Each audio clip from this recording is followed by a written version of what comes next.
주에서 통회하라라는 제목으로 우리 본문을 중심으로 같이 은혜를 나누기 원합니다. 자, 21장 10절 보니까 그날에 다윗이 사울을 돌아하여 일어나 도망하여 가드왕 아기스에게로 갔다. 자, 그날을 언제를 말할까요? 자, 다윗이 사울을 피해서 기브아에서 요나단을 마지막으로 만나고 어디로 도망했다고요? 노브로 갔잖아요. 노브에 무엇이 있었어요? 여호와의 성막이 있었어요. 그리고 거기서 대지상 아히멜렉을 만나고 아히멜렉에게 도움을 얻습니다. 그래서 진설병의 떡 5덩이를 얻게 되고, 그리고 칼을 얻잖아요. 그 칼은 어떤 칼이었죠? 옛날에 엘라 골짜기에서 골리앗과 싸워서 그리고 골리앗의 손에서 빼앗아서 골리앗의 목을 쳤던 그 칼입니다. 자, 그리고 그 칼을 보면서 아마도 하나님은 다윗에게 분명한 말씀을 하셨고 메시지를 주셨을 거예요. 네가 만군의 여호와를 의지한다면, 그죠? 칼과 창을 두려워하지 않고 만군의 여호와를 철저히 의지한다면 너는 아무도 너를 해할 수 없을 것이다. 내가 너와 함께 있다. 여러분, 이런 메시지가 그 칼에 담겨 있었을 겁니다. 자, 그러면서 다윗은 위로와 용기를 얻었을 거예요. 여러분, 그러나 은혜 한 번 받고 위로와 용기 한 번 얻고 그 다음부터 믿음으로 늘 승승장구하고 그때부터는 언제나 쓰러지지 않고, 여러분 그렇게 살아가는 거, 여러분 머리로는 이렇게 살고 싶은데 마음으로 이렇게 되는 게 어려워요. 그죠? 현실과 딱 부딪히면 어떻게 됩니까? 그죠? 주일날 은혜 받고 믿음으로 살겠다고 가고 딱 하고 월요일날 딱 직장 가서 여러분 직장 상사 마주하고 동료들 마주하고 일을 하고 그러면 여러분 그때부터 쉽지가 않잖아요. 그죠? 다윗도 마찬가지였습니다. 사울에게 쫓기는 그 두려움을 떨쳐내고 싶지만, 그 도망자로 살아가는 삶이지만, 그럼에도 불구하고 하나님이시는 담대함 가지고 살아가고 싶지만 말이 쉽지 현실에서는요 그게 쉽지가 않은 거예요. 자, 그러면서 믿음으로 두려움을 이긴다라는 거, 여러분 이게 쉽지 않다라는 거 다윗을 통해서 우리가 보게 됩니다. 현실 속에서는 이게 만만치 않다라는 거예요. 자, 그래서 그날에 다윗이 사울을 어떻게 했어요? 두려워하면서, 사울을 피하기 위해서 어디로 도망합니까? 가드왕 아기스에게로 도망했다. 여러분, 블레셋의 주요 5대 도시 여러분 들어보셨을 거예요. 가사, 아스돗, 아스글론, 그 다음에 가드, 에그론, 이렇게 5개입니다. 자, 근데 그 주요 5대 도시 중에서 이 가드라는 도시, 이스라엘과 꽤 가까운 그 거리에 있는 이 가드라는 이 도시, 이 블레셋의 도시로 다윗이 이렇게 망명을 시도를 한 겁니다.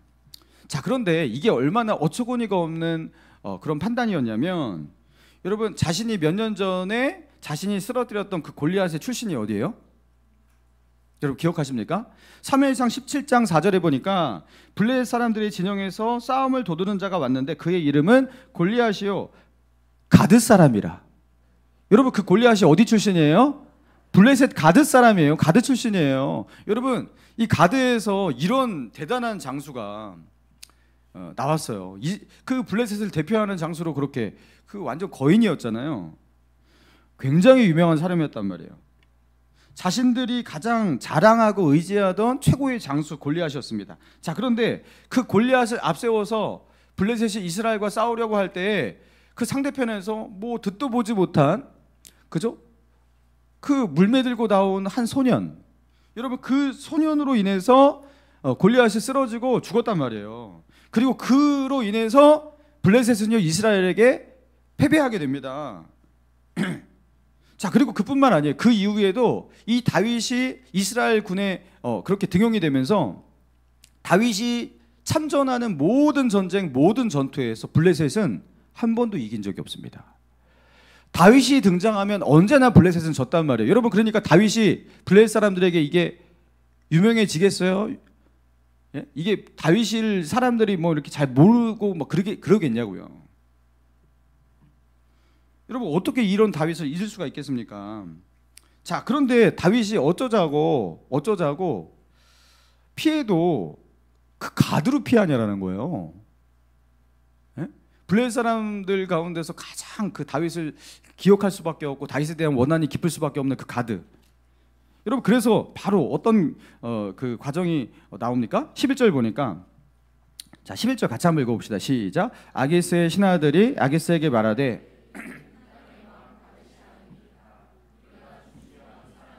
노래하며 이르되 사울이 죽인 자는 천천히요 다윗은 만만히로다 하지.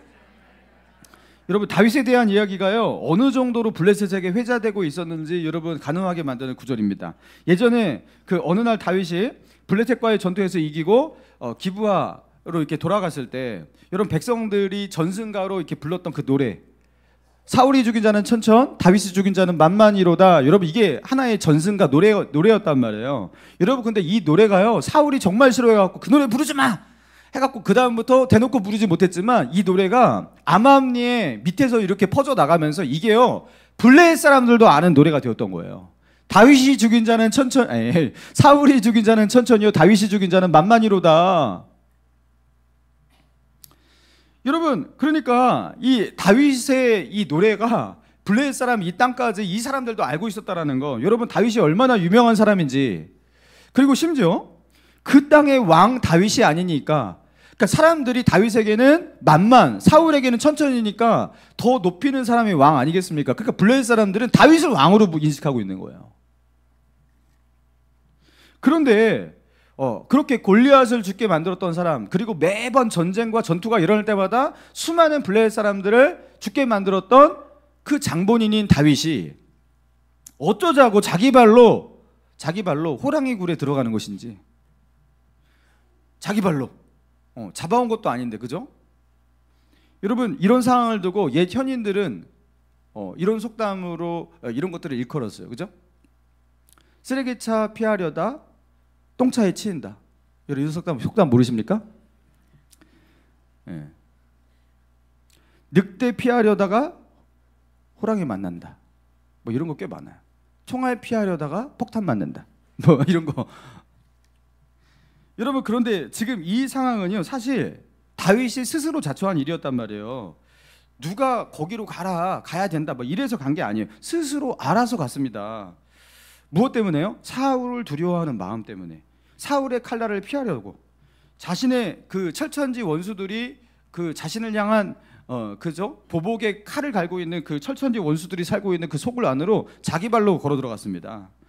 여러분 다윗이 어떻게 하다가 이런 무모한 선택을 할 수 있었던 것인가? 다윗이 얼마나 지혜로운 지혜의 왕입니까? 여러분 다윗에게 전혀 어울리지 않는 그런 선택과 그런 판단이 그렇게 보이고 있는 거예요. 여러분 다윗이 왜 이렇게 어처구니 없는 이런 선택, 이런 판단을 하고 있을까? 무엇 때문에 어쩌다가 다윗은 이렇게 되었을까? 이게 바보 아닌가? 아니 왜 걸루가 그죠? 두려움이에요, 두려움. 여러분 두려움이 우리를 바보로 만들어 버립니다. 그죠? 사울이 군사를 동원해서 그죠? 다윗을 추격하기 시작한다면 이스라엘 땅 안에서는 안전한 곳이 없다. 사울의 칼날을 피하기 위해서, 그리고 사울의 그 군사를 피하기 위해서 안전한 것이 어디일까? 막 달리다 보니까요. 야 그래 차라리 블레셋으로 가자 하면서 그죠? 골리앗의 칼을 들고, 가드 사람 골리앗의 칼을 들고 가드로 간 거예요. 여러분 이게 무슨 어처구니 없는 행동입니까? 여러분 다윗이 왜 이렇게 두려워했을까? 그러니까 다윗의 이 뇌가요 순간 멎어버린 거예요. 여러분 그러니까 너무나 당황스럽고 두려운 일을 당할 때 아무런 생각도 들지 않고, 여러분 그러잖아요. 침착함을 완전히 잃어버리고. 그랬던 것처럼 다윗도 그랬던 것으로 보입니다. 자, 그렇다면 다윗이 왜 이렇게 침착성을 잃어버린 것일까? 그 요나단을 만나가지고 요나단에게 그죠? 그렇게 월삭 식사 자리 뭐 그것을 나가지 않을 것이니까 이렇게 해라 이런 게 부탁을 할 때 그때는 좀 침착함이 보이거든요. 근데 왜 이렇게 침착함을 잃고 있는 것일까? 아마도 그 높당에서 아히멜렉 제사장을 그 만날 때 거기서 누가 그것을 목격해요? 사울의 목자장으로 있었던 사울의 신하 도액이 그것을 목격합니다. 그리고 그 도액이 사울의 신하이기 때문에 반드시 사울에게 이것을 리포트할 것이다. 사울에게 말할 것이다. 그러면서 자신이 도망가고 있는 그 방향과 도주로가 다 이제 탄로날 것이다. 보여질 것이다. 내가 이쪽으로 남쪽으로 뛴다면 잡히게 될 것이다.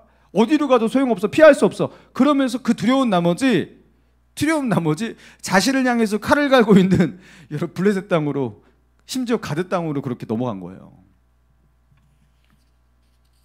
그죠? 자신은 잡힐 것 같다. 이런 두려움 속에서. 여러분 그래서 지혜의 왕, 그 믿음과 담대함의 표상과 같은 사람이 다윗 아니겠습니까? 가장 두려움이 없는 그 사람 그러면 우리는 다윗 이렇게 표현하잖아요. 자, 그런데 그 담대한 사람, 그 믿음의 사람, 그 다윗이 오늘은요 그 두려움에 사로잡힌 다윗으로 그렇게 보여지고 있는 거예요. 그리고 올바른 판단과 선택을 하지 못하고 있는 거예요. 자, 그리고 이런 상황 속에서 가드왕 아기스를 만나게 되니까요. 자, 그가 어떻게 됩니까? 12절 같이 읽습니다. 시작. 다윗이 이 말을 그의 마음에 두고 가드왕 아기스를, 자, 아까는 사울을 두려워하여 이렇게 표현되어 있었는데 지금은요 가드왕 아기스를 만나려고 하니까 어떻게 두려워했다고요? 심히 두려워하여. 자, 두려워하는 다윗이 이제는요 심히 두려워하는 다윗으로 변해가는 거예요.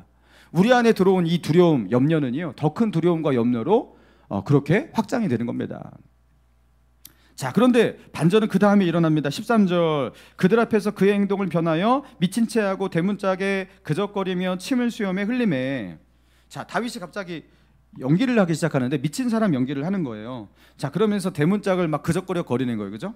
그리고 침을 어떻게 했다고요? 수염에 막 질질 흘렸대요. 이게 막 침이 막 수염에 질질 흘리면 침이 많이 나와야 되는데, 그죠? 침을 어떻게 내뱉었을까? 아무튼 막 하면서 침을 막 맛있는 거 생각하면서 막 침을 질질 흘리는 거예요. 그러면서 다윗이 이 정신 나간 사람, 미친 사람 연기를 시전하는데요. 여러분, 다윗이 무슨 연기과를 나온 게 아니잖아요. 여러분, 갑자기 미친 사람 연기를 난생 처음으로 한다. 여러분, 이게 잘 되겠냐고요. 그렇죠? 연기를 배운 사람도 연기가 어색하다고 해갖고 막 여러분 막 드라마 보면서 저 사람 연기 못한다고 막 이러잖아요. 연기를 그 사람은 열심히 배워갖고 하는 건데도. 여러분, 난생 처음 실전에서 이 연기를 이렇게 시전하고 있는 다윗이 연기를 잘할 리가 없는데, 그죠? 근데 다윗이 연기를 잘했던 것 같아요. 그리고 또 상황도 어색해요. 미친 사람이라면 처음부터 미친 사람으로 들어왔어야 되잖아요. 근데 처음에는 멀쩡하게 보였거든요. 처음에 멀쩡하게 보였는데 갑자기 미친 사람이 된다? 여러분, 이것도 상황이 이상하잖아요. 그죠? 어색하잖아요. 그러니까 이게 통할까? 이게 눈치 빠른 사람은 이거 알아챌 것 같은데 통하지 않을 것 같은데 싶어요. 안 먹힐 것 같아요. 자, 그런데 자 14절 봅시다. 14절. 아기스가 그의 신하에게 이르되 너희도 보거니와 이 사람이 미치광이로다. 자, 다윗이라고 표현하고 있지 않아요. 이 사람이라고 해요. 그러니까 아기스가 볼 때 지금 이 사람은 다윗이 미쳤다고 본 게 아니라 그 다윗인데 미쳤구나 이렇게 볼 수도 있어요. 그렇지만 맥락상 다윗이 미쳤구나가 아니라 그냥 미친 사람으로 본 거예요. 근데 그 미친 사람을 다윗으로 착각했다. 신하들이 그렇게 착각을 했다고 아기스 왕이 오히려 여기는 거예요. 그러니까 이 사람이 미치왕이로다. 어찌하여 그를 내게로 데려왔느냐. 자, 그러면서 15절. 내게 미치왕이가 부족하여서 너희가 이 자를 내게로 데려다가 내 앞에서 미친 짓을 하게 하느냐. 이 자가 어찌 내 집에 들어오겠느냐 하니라. 자, 다윗이라는 표현이 하나 더 등장하지 않아요. 그러니까 아기스는 다윗이 어쩌다가 이렇게 미쳤어? 자, 다윗이라고 인식을 하고 있지 않는 거예요. 신하들은 다윗이다. 왜냐하면 처음에는 멀쩡한 표정으로 이렇게 딱 들어오니까 그 다윗 같은데? 다윗이구나 이렇게 했는데 갑자기 아기스 왕이 볼 때 이건 쌩 미친 사람인데 무슨 다윗이야 이렇게 본 거예요. 그러면서 어떻게 합니까? 네. 그 다윗을요 쫓아냅니다. 자, 이게 그 당시 팔레스타인에서요 이 미친 사람에 대해서 어떤 선입견이 있었냐면 귀신에 이렇게 악한 영에 덮어 씌워가지고 이런 그 정신을 잃고 미친 사람이 되었다 이런 인식이 있었다고 합니다. 그래서 미친 사람을 가까이 하거나 접촉하는 것 그러면은 그것이 나에게 올 수 있기 때문에 멀리하는, 그죠? 그 피하는, 여러분 그런 게 이제 그 당시 어떤 그 상책이었다고 합니다. 자, 그러니까 빨리 내쫓아라, 피해, 이 궁궐 아래 있지 말게 해라 이렇게 했다라는 거예요. 자, 그러니까 다윗이 이 절체절명의 위기의 순간에 미친 사람 연기를 한 것은, 그렇죠? 속된 말로 신의 한 수와 같은 것이었어요. 자, 그러면서 다윗은요 블레셋 그 아기스 왕의 손아귀에서 벗어나게 되었다라는 것입니다. 사랑하는 성도 여러분, 이 본문을 통해서 하나님은 우리에게 무엇을 말씀하고 계시는 것입니까? 자, 다윗이 어떻게 해서 이런 위기를 극복하게 되었는지, 자, 그 구체적인 상황과 그 당시에 다윗의 심리를 잘 이해할 수 있게 만드는 너무나 중요한 참고 본문이 시편 34편에 있어요. 여러분 시편 34편 빨리 찾아올 수 있는 분 찾아보세요. 시편 34편. 자, 10편 34편을 딱 찾아보면요, 거기에 제목에 이렇게 나와 있거든요. 다윗이 아비멜렉 앞에서 미친 채 하다가 쫓겨나서 지은 시. 자, 여기는 아기스가 아니라 아비멜렉이 나오는데 블레셋 사람들의 왕은 아비멜렉이라고 불렀어요. 그래서 아브라함 때도 아비멜렉을 만나고 이삭 때도 아비멜렉을 만나잖아요. 여러분, 애굽의 왕은 다 뭐라고 불러요? 바로라고 부르죠. 블레셋의 왕은 아비멜렉이라고 부르는 겁니다. 자, 그래서 아기스 왕을 말하는 거 맞아요. 자, 그런데 아기스 왕 앞에서 미친 자 하다가 쫓겨나서 지은 시예요. 자, 그런데 여기 보니까 1절 34편 1절 내가 여호와를 항상 송축하며 내 입술로 항상 주를 찬양하리이다. 그러니까 이 험악한 이 상황 속에서 구원을 받고서 감사함으로 찬양함으로 지은 시인 거예요. 자, 2절 내 영혼이 여호와를 자랑하리니 공고한 자들이 이를 듣고 기뻐하리로다. 나와 함께 여호와를 광대하시다 하며 함께 그의 이름을 높이세. 그러니까 하나님께서 나를 구원하셨다 이렇게 인식을 하고 있는 거예요. 그리고 4절 내가 여호와께 간구하며 내게 응답하시고 내 모든 두려움에서 나를 건지셨도다. 자, 내가 여호와께 뭘 했다고요? 간구했다. 자, 그리고 5절 그들이 주를 앙망하고 광채를 되었으니 그들의 얼굴은 부끄럽지 아니하리로다. 자, 그러면서 내가 여호와께 간구했다 이렇게 표현하고 있어요. 자, 그리고 17절에도 의인이 뭐 했다고요? 부르짖음에 하나님께 부르짖었대요. 여러분, 지금 이렇게 블레셋에서 가드의 신하와 아기스 왕에게 포위되어 있는 상황 속에서 하나님께 간구하고 기도하고 부르짖고 이렇게 할 수 있어요? 그러면은 미친 사람이 아니잖아요. 근데 이게 어떻게 기도를 했고 어떻게 하나님께 부르짖었다는 얘기인가 싶어요. 기도할 시간이 있었을까? 없었을 건데 아마. 여러분, 다윗이 어떠한 그런 과정 속에서 구원을 받게 되었는지 궁금하지 않습니까?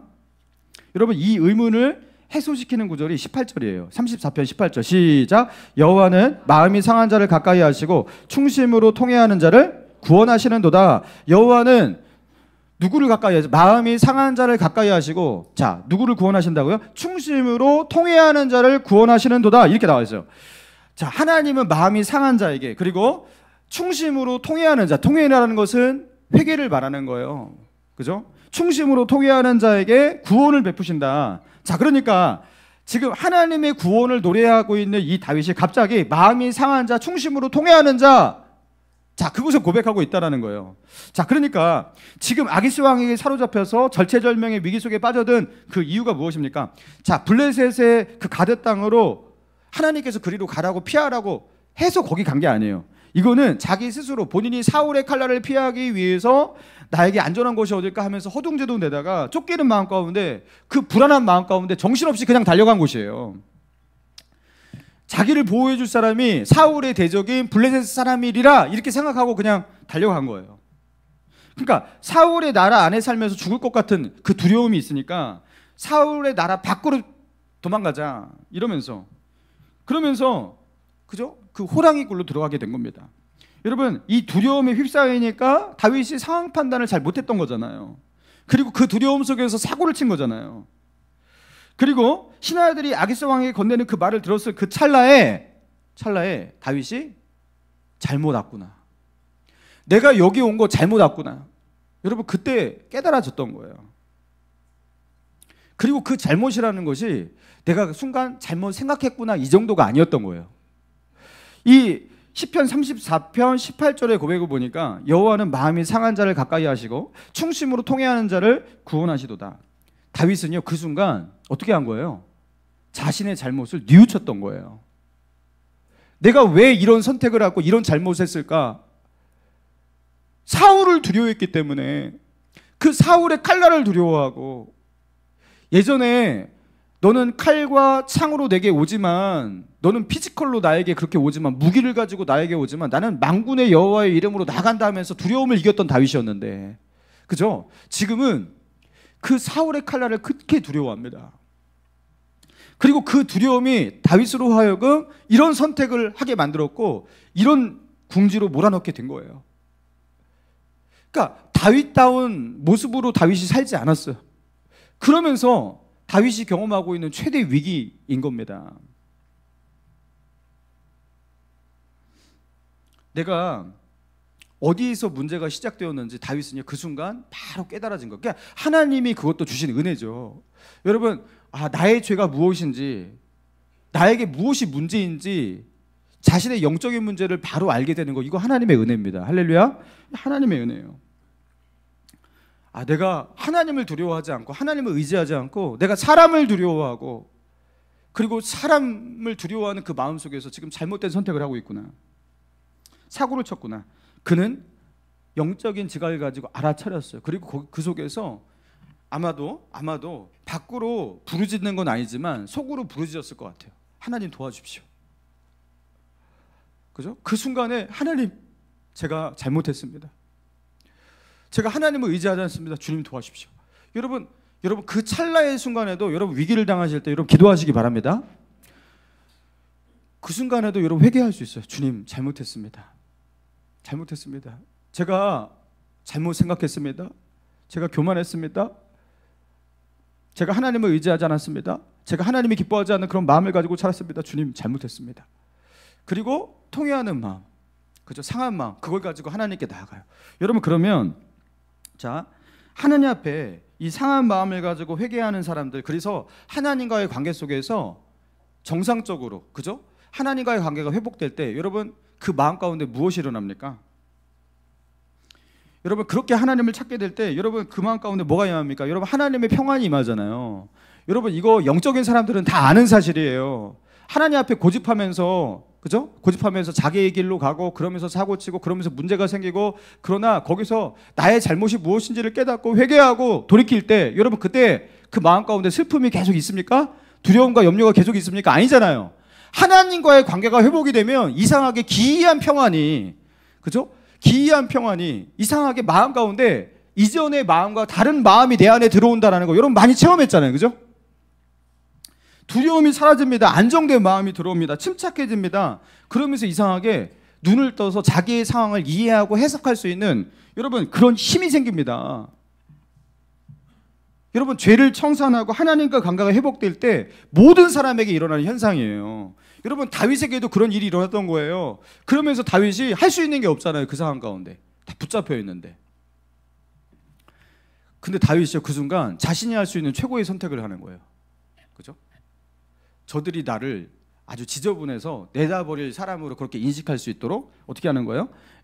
다윗은 연기과를 나오지 않았고 연기를 전공한 사람도 아니지만 난생 처음으로 신들린 듯한, 그죠? 나무주 현상을 받아도 모자랄 만한 그런 연기를 해요. 모든 사람에게 다, 그죠? 정말로 미친 사람 확실하다 이렇게 보일 만한 그런 연기를 하는 거예요. 여러분 난생 처음으로 미친 사람의 연기를 이토록 잘할 수 있는 사람이 없잖아요. 그죠? 그 연기과를 나온 사람도 연기를 잘 못하는데, 근데 다윗이 거기서요 하나님이 주신 지혜를 가지고 그 순간, 그죠? 그런 연기를 하는데 세상에 그렇게 연기를 잘하는 거예요. 이거 완전 미친 사람이 진짜 이거 누가 봐도 그죠? 자, 그러면서 아기스 왕은요 이 사람은 다윗이 아니라 그냥 미치광이다 이렇게 보게 만들었던 거예요. 그러면서 그래도 여러분 잘 뜯어보면 다윗인 줄 알 수 있지 않겠습니까? 잘 뜯어보면.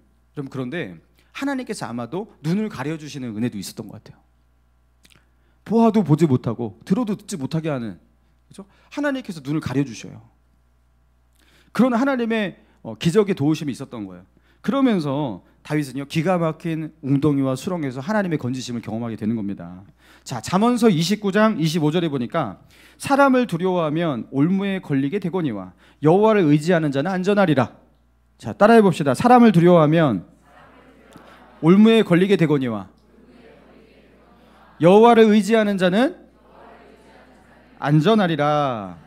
자, 사람을 두려워하는 것은 올무에 걸리게 된대요. 자, 사람을 두려워하는 것은 하나님의 저주가 임하는 죄악이란 뜻입니다. 사람을 두려워하는 것은 뭐라고요? 하나님의 저주가 임하게 되는 죄악이라고요. 자, 그러면서 잠언 29장 25절에서는요 하나님을 두려워하는 죄와 여호와를 의지하는 자는 안전하리라, 여호와를 의지하는 믿음을요 대조하고 있어요. 여러분 그러면서 믿음의 반대편에는 불신이라는 단어를 놓지 않고요 뭐를 놓고 있는 거예요? 두려움이라는 단어를 놓고 있는 거예요. 사람을 두려워하는 것, 여호와를 의지하는 믿음, 이게요 서로 대조가 된다는 거, 반대편에 있다라는 거예요. 여러분 믿음의 반대편에는 불신이 아닙니다. 믿음의 반대편에는 두려움이 있는 겁니다. 그래서 어떤 목사님께서 설교 중에 그런 말씀을 하신 적이 들은 적이 있어요. 자기가 성경을 보니까, 그리고 성경을 이게 찾아갖고 진짜 세워 보니까 하나님께서 내 말에 순종하라, 내 말을 지켜라. 자, 이런 그 문장과 이런 서술어보다 두려워하지 말아라, 놀라지 말아라, 염려하지 말아라라는 이런 구절이 훨씬 더 많대요. 하나님께서 순종하라라는 이 말씀보다 두려워하지 말라라는 말씀이 더 많대요.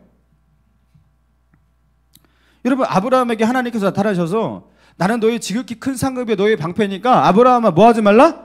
두려워하지 말라 그래요. 두려워하지 말라. 아브라함을 처음 만났을 때 야곱에게도요. 야곱에게도 그렇게 맥락 속에서 그렇게 많이 말씀하시고, 나중에 요셉이 애굽에 있다는 것을 알면서 깨닫게 되고서 내려갈까 두려워할 때 야곱에게도 두려워하지 말라. 애굽에 내려가기를 두려워하지 말라. 자, 여호수아에게도 여러분 되게 유명하잖아요. 여호수아 1장에 두려워하지 말라. 담대하라. 자, 이스라엘 백성들이 가나안 땅에 들어가게 할 때 사람들이 막 두려워하고 뭐 정탐꾼들도 뭐 악평하고 두려워하고 막 그랬단 말이에요. 신명기에서 뭐라고 말합니까? 두려워하지 마라. 그 땅의 백성들을 두려워하지 말아라.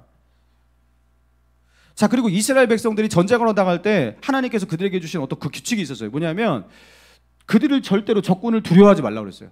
적군이 가지고 있는 그 칼과 창을 두려워하지 말라고 그랬어요. 그리고 두려워하지 말라고 했는데도 두려워하는 사람이 있으면 집으로 돌려보내라고 그랬어요. 그 사람은 필요 없다. 그러니까 두려워하는 사람은 전쟁에 참전할 수가 없는 것이 이스라엘 백성들의 그 규칙이었어요. 여러분, 그리고 이사야서 유명한 말씀 있잖아요. 두려워하지 말라. 내가 너와 함께함이야. 놀라지 말라. 나는 너의 하나님이 됨이니라. 내가 너를 굳세게 하리라. 내가 너를 도와주리라. 내가 너를 붙들리라. 두려워하지 말아라. 놀라지 말아라. 예수님께서 하신 말씀 속에도 이런 말씀이 정말 많아요. 두려워하지 말아라. 너희는 많은 참새보다도 귀하니라. 무엇을 먹을까 입을까 염려하지 말고 두려워하지 말라. 자, 그리고 예수님께서 미래에 일어날 그죠? 제자들과 많은 믿음의 백성들에게 일어날 미래의 환난을 말씀하실 때에도 많은 난리가 있고 소문이 있겠지만 두려워하지 말라. 두려워하지 말라. 그리고 내가 세상을 이겼으니 제자들에게 뭐라고 하세요? 담대하라. 내가 세상을 이겼노라. 예수님께서 갈릴리 그 바다 한밤중에 그 배를 그죠? 그 풍랑 속에서 그렇게 힘겹게 젓고 있는 제자들을 찾아오시면서 처음으로 하신 말씀이 뭐예요? 안심하라. 내니 두려워하지 말라. 여러분, 성경은요, 그 영적인 싸움, 신앙의 싸움, 거의 대부분의 그 많은 경우 그것을요, 영적인 싸움, 신앙의 싸움을요, 두려움과의 싸움으로 그렇게 해석하고 이해하고 있다는 거예요. 하나님의 백성들이 다른 것을 두려워할 때 하나님이 그것을 걱정하십니다. 여러분, 두려움과의 싸움이에요. 여러분, 그래서 우리 안에 믿음이 생길 때는요, 두려움이 없어져요. 그리고 우리 안에 두려움이 생길 때는 믿음이 없어지고요. 이게 엎치락 뒤치락 하는 싸움인 겁니다. 여러분, 그래서 두려워하는 것은 죄예요. 혹시 이것을 모르셨던 분이 계십니까? 두려워하는 것은 죄입니다. 두려워하는 것은 죄와 믿음 사이의 중간 어딘가에 있는 것이 아니라, 뭐 죄는 아니지만 죄가 될 수 있는 거 뭐 이런 게 아니에요. 중립적인 게 아니에요. 두려워하는 것은 하나님 앞에서 죄입니다. 영적으로 정확하게 죄예요. 그래서 계시록 21장 8절에 보니까 지옥의 형벌에 처할 그 죄들을 언급하시는 그 장면이거든요. 계시록 21장 8절에 그러나 두려워하는 자들과 믿지 아니하는 자들과 흉악한 자들과 살인자들과 음행하는 자들, 점술과 우상숭배자들, 거짓말하는 모든 자들은 불과 유황으로 타는 못에 던져지리니. 자, 첫 번째로 언급된 죄가 뭐예요? 두려워하는 죄예요. 믿음을 가지지 못한 자에게 첫 번째로 일어나는 죄의 시작이 뭐냐면 두려움입니다. 세상을 향한 두려움. 하나님과의 관계가 멀어질 때 우리 안에 뭐가 시작이 돼요? 두려움이 시작됩니다. 아담과 하와가 벌거벗고 그 하나님께서 다가오실 때 내가 두려워하였으므로 피하여 숨었나이다 그러잖아요. 여러분, 믿음의 반대말이 두려움이라는 거. 두려움은 죄입니다. 여러분, 최근에 저희 교회에 이제 하나님이 보내시는 많은 새가족 분들이 계시고 영혼들이 많이 이렇게 오고 있어요. 올해 들어서요, 단 한 주도 새가족 등록이 없었던 주가 없었어요. 너무 신기해요. 어떻게 이럴 수 있을까? 2년 6개월 전에 제가 출석 그 상황을 이렇게 보니까요. 목감신일교회 청장년부 예배 출석 인원이 100명이었어요. 2년 반 전에, 2년 6개월 전에. 2002년 1월에 보니까 그래요. 근데 지금 저희가 출석 인원이 청장년부 예배 출석 인원이 200명이에요. 이게 2년 반 만에 저희가 100명이 된 거예요. 모르셨죠? 눈으로 볼 때는 그냥 자연스럽게 느는 것 같으니까. 그러니까 저는요, 이게 고민이 되는 거예요. 염려가 되고, 이거 2년 뒤에는 우리 어떻게 하지? 여러분은 혹시 걱정이 안 되시는지 모르겠지만, 여기 제가 이렇게 딱 보면은 이게 어디인지 앉지? 1부 예배 때는 저희가 한 100명, 뭐 100명 조금 더 오기도 하고, 2부 예배 때는 한 60명 정도, 6, 70명 이렇게 오고, 3부 예배 청년부는 3, 40명 이렇게 오거든요. 근데 2년 뒤에 또 다시 100명, 150명 늘면 우리는 어디에 앉아야 되지? 막 그런 고민들을 하게 되는 거예요. 그러니까 이게요, 물론 이것 때문에 뭐 논의도 하고 얘기도 하고 미래를 계획하기도 하지만 기도할 때마다 자꾸 내가 이거 잘못된 선택을 하면 어떡하지? 내가 이거 잘 준비를 못하면 어떻게 하지? 내가 이것 때문에 교회에 손해를 끼친다든가 이러면 어떻게 하지? 막 이러면서 자꾸 염려가 되고 기도할 때마다 자꾸 생각이 나요. 근데 제가 어제 이거를 깨달았어요. 이게 죄라는 거를. 내가 이게 두려워하고 있구나. 내가 판단을 조금 잘못하고 선택을 잘못하면은 아주 뭔가가 잘못될 것이라는 그런 두려움이 내 안에 좀 있구나. 그 제가요, 하나님, 저 두려워하지 않기 원합니다. 이 교회를 하나님께서 이끌어 주시고 하나님께서 인도하신다라는 것, 하나님께서 책임지신다는 걸 믿고서 저 두려워하지 않고 죄짓지 않기 원합니다. 믿음으로 살기 원합니다. 그러면 어떻게 좀 해야 돼요? 하나님 어떻게 해야 돼요? 자, 하나님 앞에 제가 물어봤어요. 그럼 저는 어떻게 됩니까? 자, 그러니까 하나님께서 그런 마음을 주셨어요. 대성아, 일단 너는 그냥 빈자리나 채워. 너는 그냥 전도나 하고 빈자리나 채워. 생각해 보니까 2부 여러분 왜 이렇게 1부 예배를 다 오시는지 모르겠는데 이게 10시, 12시 하니까 10시에 집중이 돼요. 근데 어떤 교회는 9시, 11시 하잖아요. 그 11시에 집중이 돼요. 그래서 9시, 11시 하는 교회, 9시 반, 11시 반 하는 교회는 우리 교회 같이 10시, 12시로 옮기려고 그래요. 근데 또 이제 저희 교회는 이제 반대 케이스인 거예요. 그죠? 대성아, 내가 볼 때 아직도 빈자리가 많아. 뭐 염려하지 마, 걱정하지 마. 뒤에 일은 내가 알아서 할 거야. 내가 그것도 못 하겠니? 영혼 구원이 더 힘든 거야. 한 영혼이 천하보다 귀한 거야.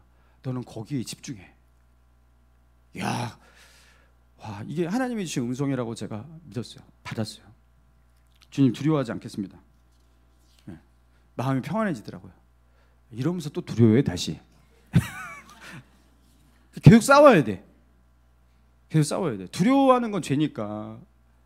여러분 결국에 뭐 돈 문제 아닙니까? 뭐 장소 이런 거 다 돈 문제예요. 여러분 하나님께서 그죠? 천하 만국을 지으신 하나님, 우주의 창조자이신 하나님 앞에서 우리가 막 돈 문제 때문에 염려하고 걱정하고 막 이런 게 얼마나 이게 초라한 일이냐고요. 두려워하면 안 돼요. 할렐루야. 여러분 그래서 자 여호수아 1장에 보니까 여러분 찾을 수 있는 분 다 찾아봅시다. 여호수아 1장 5절. 자 여호수아 1장 5절 제가 쭉 읽어볼게요. 내 평생에 너를 능히 대적할 자가 없으리니 내가 모세와 함께 있었던 것 같이 너와 함께 있을 것이니라. 내가 너를 떠나지 아니하며 버리지 아니하리니 강하고 담대하라. 너는 내가 그들의 조상에게 맹세하여 그들에게 주리라 한 땅을 이 백성에게 차지하게 하리라. 오직 강하고 극히 담대하여 나의 종 모세가 내게 명령한 그 율법을 다 지켜 행하고 우로나 좌로나 치우치지 말라. 그리하면 어디로 가든지 형통하리니 이 율법책을 내 입에서 떠나지 말게 하며 주야로 그것을 묵상하여 그 안에 기록된 대로 다 지켜 행하라. 그리하면 내 길이 평탄하게 될 것이며 내가 형통하리라. 자 9절 같이 읽습니다. 시작. 내가 내게 명령한 것이 아니냐. 강하고 담대하라. 두려워하지 말며 놀라지 말라. 내가 어디로 가든지 내 하나님 여호와가 여러분 이 여호수아에게 이 반복적으로 하나님께서 외치시는 이 메시지 여러분 이 명령에 여러분 마음 가운데 좀 들어오지 않습니까? 여러분 하나님께서는요 계속해서 말씀하고 있어요. 여호수아에게 전략을 잘 짜라. 미래를 잘 준비해라. 군사를 잘 정비해라. 무기를 준비해라. 저들의 상황을 파악해라. 적군의 그 상태를 살펴라. 이런 거 한마디도 하지 않고 하나님은 오직 여호수아가 강하고 담대하기만을 원하고 계세요. 그래서 7절에 보니까 오직 강하고 극히 담대하여. 여러분, 그냥 담대한 게 아니에요. 극히 담대하라. 극히 담대하라. 여러분, 신약에는요, 믿음으로, 아니, 구약에는요, 나를 믿음으로 살아라 이런 표현이 없어요. 나를 믿어라 이런 표현도 거의 없어요. 그러니까 하나님도 여호수아에게 나를 믿어라 이런 식으로 표현하고 있지 않아요? 여러분, 나를 믿으라, 믿음으로 살아라 이런 표현은요, 신약식 표현입니다. 이게 여러분, 구약식 표현으로는요, 하나님을 믿으라, 믿음으로 뭐 나아가라, 믿음으로 살아라 이런 표현이 있지 않다라는 거예요. 그러니까 구약에서는요, 믿음으로 산다라는 것을 보통 이렇게 표현하는 거예요. 강하라, 담대하라. 여러분, 믿음이 있는 사람은 강하고 담대하기 때문에 그런 겁니다. 그리고 강하고 담대하라, 오직 강하고 극히 담대하라. 여러분, 여기 가로 열고 생략이 돼 있는 거예요. 뭐가 생긴 거예요? 하나님을 믿고 강하고, 하나님을 믿고 담대하라는 거예요. 할렐루야. 하나님을 믿고서, 여러분, 하나님을 믿고서 강하시고 하나님을 믿고서 극히 담대해지시기 바랍니다. 우리가 하나님을 믿는 사람인데, 내가 하나님을 믿는 사람인데 내가 여기서 이렇게 두려워하면 안 되지. 여러분, 예수를 믿는 사람이 이렇게 벌벌 떨면 안 되지. 두려워하지 않으리라. 두려워하지 않으리라. 그러면서 막 벌벌 떨면서 두려워하지 않으리라 하면서 이렇게 하면 안 돼요. 여러분, 그때 어떻게 해야 돼요? 다윗처럼 하나님께로 나아가야 돼요. 기도하셔야 돼요. 아무것도 염려하지 말고 오직 모든 일에 기도와 간구로 하나님 앞에 감사함으로 아뢰라. 그리하면 모든 지각에 뛰어난 하나님의 평강이 예수 안에서 너희의 마음을 지키고 너희의 생각을 지키시리라. 여러분, 그때 다윗처럼 하나님을 의지하고 하나님을 향해 부르짖고, 그렇죠? 부르짖을 수가 없어요. 회사거든요. 예? 뭐 그러면 어떻게 해야 돼요? 어떻게 돼요? 속으로라도 해야 돼요. 하나님 의지합니다. 하나님 찾습니다. 내가. 그리고 어떻게 해야 돼요? 다윗처럼 상하고 통회하는 마음. 어디서요? 두려워했던 그 죄악에서. 여러분, 하나님은요, 우리가 두려워하는 것을 보고 하나님은, 그렇죠? 우리식으로 표현한다면, 의인화해서 표현한다면 상처를 받으신 거거든요. 아니, 내가 있는데 얘는 두려워하네. 그렇죠? 아빠를 믿고 아이가 담대해져야지 아빠가 자랑스러울 거 아니에요. 근데 아빠가 뒤에 있는데도 바들바들 떨고 있는 그 자식이 있어요. 그러면 아빠가 내가 아빠 맞나? 상처받을 거 아니겠습니까? 여러분, 그 죄를 우리가 통회해야 돼요. 거기서 돌이켜야 돼요. 여러분, 그래서 두려워하는 죄에서 다윗처럼 통회합시다. 내가 주님 잘못했습니다. 잘못 살았습니다. 상한 마음으로 돌이킵시다. 자, 그리고 믿음으로 살아가는 저와 여러분 되시기를 주님의 이름으로 축원합니다. 자, 우리